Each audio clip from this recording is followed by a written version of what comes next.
xin chào tất cả mọi người, chào mừng mọi người đã quay trở lại với kênh YouTube Tâm Linh của Tâm Thảo. Thể theo lời yêu cầu của mọi người, hôm nay sẽ là một câu chuyện tâm linh có liên quan đến ma lai rút ruột. Theo như những người lớn tuổi ngày xưa người ta kể lại thì ở một làng nọ có một anh thanh niên. Anh này làm nghề thợ mộc, nhà anh ta thì khá là nghèo, anh ấy cũng chưa có vợ luôn mọi người. Một ngày kia khi anh vào rừng để lấy gỗ thì anh có thấy một cô gái khá là xinh đẹp ngồi giữa đường và khóc rất là nhiều. Anh ấy mới đến gặng hỏi thì mới biết ra rằng là cô này ở làng kế bên do nạn đói cho nên cả gia đình cô này đã chết hết rồi, chỉ còn duy nhất cô ấy sống sót thôi. Một phần do đồng cảm với số phận của cô này, một phần do có cảm tình cảm mến với cô này cho nên anh ấy muốn mời cô này về nhà và cưới cô này làm vợ. Ban đầu thì cô ta rất là thẹn thùng, mọi người không có đồng ý đâu, nhưng do anh này năn nỉ dữ quá cho nên cô ấy mới đồng ý theo anh này về nhà. Cuối cùng thì anh thợ mộc cũng đã cưới được vợ, hai người sống chung với nhau khoảng 4 năm mọi người. Tuy nhiên có một điểm rất lạ ở cô gái này rằng là lúc nào cô ấy cũng mang một cái khăn choàng ở cổ mọi người, không bao giờ thấy cô này tháo ra cả, mặc dù lúc đi ngủ vẫn mang luôn nha mọi người. Anh chồng có lần thắc mắc thì hỏi vợ thì cô ấy mới trả lời lại rằng là do cơ thể cô ấy yếu ớt từ nhỏ cho nên cô ấy phải mang như vậy để phòng ngừa bệnh tật thôi chứ không có gì. Một phần tin vợ, một phần cũng yêu vợ rất nhiều cho nên từ đó về sau anh này không có hỏi thêm nữa. Thì đến một cái ngày kia có một cái ông lão hành khất đi ngang qua, ông ấy có ghé vào để xin một chén cơm để ăn mọi người. Ngày hôm đó thì cô vợ không có nhà nha. Sau khi ông này ăn cơm xong rồi thì ông này mới nói với anh chồng rằng là anh là một người tốt cho nên tôi sẽ nói cho anh nghe một điều, người mà anh cưới làm vợ không phải là một con người mà là một con ma lai.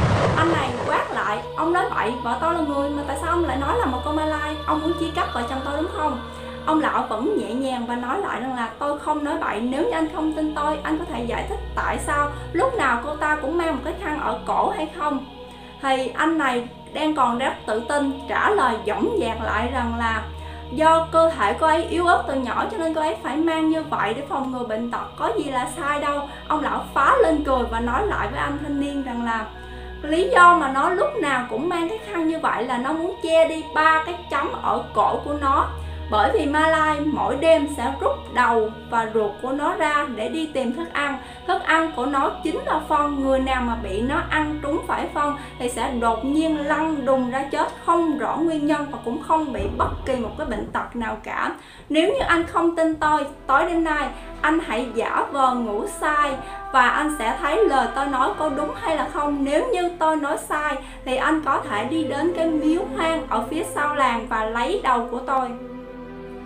Sau khi ông này đi rồi mọi người thì anh thanh niên nửa tin nửa ngờ nửa sợ. Chiều ngày hôm đó anh này ăn cơm cũng không thấy ngon luôn. Tối hôm đó thì anh này giả vờ ngủ say nhưng mắt vẫn luôn hé mở để quan sát vợ mình kế bên. Trong lòng thì luôn hy vọng rằng là những lời ông lão nói sẽ không đúng sự thật. Nhưng anh này bỗng hoảng sợ tột độ khi thấy cái đầu của vợ mình đó mọi người xoay tròn một vòng như thế này và rút ra cổ, kéo theo cái núm ruột đỏ tươi bê bết máu ra ngoài cửa và biến đi mất, bỏ lại anh ta cùng với phần cơ thể dưới và nỗi sợ tột độ. Anh này lúc này nằm im bất động ngay chỗ đó và không dám nhúc nhích luôn mọi người. Khoảng nửa tiếng sau nha thì cô ta quay trở về, cái núm ruột thì tự động chui vào trong bụng, còn cái đầu thì rút vào cổ xoay ngược một vòng lại như cũ. Và cô ấy ngồi dậy lấy một cái khăn mọi người, lau đi cái mẩu vàng vàng còn vương trên miệng và nằm xuống ngủ như chưa hề có chuyện gì xảy ra. Lúc này anh này cũng phát hiện ra được 3 cái chấm ở trên cổ của mình cùng với một cái mùi phân nồng nặc bốc ra từ miệng ả ta. Anh này rất sợ mọi người cho nên vẫn ráng cố gắng nằm yên như vậy, không cử động luôn mọi người. Anh ấy nằm như vậy cho đến sáng ngày hôm sau. Khi mặt trời mọc lên rồi thì anh ấy chạy ngay đến cái miếu ở phía sau làng để tìm gặp ông lão. Anh ấy lúc này mới nói rằng là ông nói đúng, vợ tôi đích thị là một con ma lai, không phải là người. Nhưng có một điều tôi thắc mắc rằng là tại sao ma lai mà lại có thể chung sống như một người bình thường, nó không sợ ánh sáng hay sao? Ông lão mới trả lời đúng, anh nói đúng, nó không sợ ánh sáng. Nếu như nó chưa rút ruột ra khỏi cơ thể, nó vẫn sinh hoạt như một người bình thường vậy. Anh thanh niên lúc này hoang mang tột độ luôn mọi người. Anh ấy mới nói rằng là vậy thì tôi phải làm như thế nào bây giờ? Ông lão vẫn điềm tĩnh trả lời, anh cứ yên tâm đi, nếu như anh muốn tránh xa nó mãi mãi thì tối nay anh hãy giả vờ ngủ say như đêm trước. Khi mà nó đi đi tìm thức ăn thì anh hãy lật ngược cơ thể của nó lại. Nhưng có một điều cực kỳ đặc biệt, anh lưu ý giúp tôi, cho dù nó có van xin van nài anh như thế nào đi chăng nữa thì anh cũng không được làm theo lời nó. Hãy nhớ kỹ lời tôi dặn như vậy.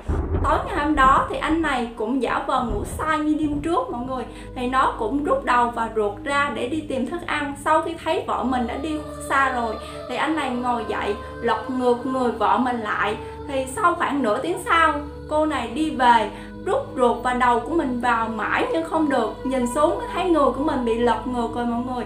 Thì cô này mới mở miệng ra và nói với chồng mình rằng là: anh ơi, mở cửa ra cho em, ở ngoài này lạnh lắm. Anh ơi, anh hết thương em rồi sao? Ở ngoài này lạnh lắm, em sợ thú dữ lắm.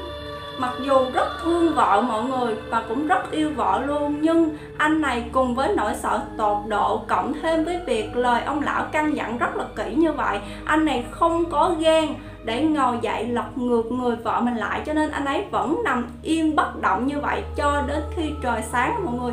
Khi trời sáng anh ấy mở cửa ra thì phía trước sân nhà mọi người có một cái đống tro đã cháy rụi rồi mọi người. Thì anh ấy có đem cái đống tro đó để đi chôn, bởi vì dù sao không còn tình thì cũng còn nghĩa, cũng đã chung sống là vợ chồng với nhau cũng được 4 năm rồi. Còn mọi người, nếu như mọi người gặp cái tình cảnh như anh này là có một người vợ hoặc là một người chồng của mình là một con ma lai rút ruột như thế này thì mọi người có xử trí như anh này hay không? Hay là mọi người quyết định chung sống với nó dài lâu? Thì mọi người hãy để lại cái ý kiến của mình ở phía bên dưới phần bình luận nha.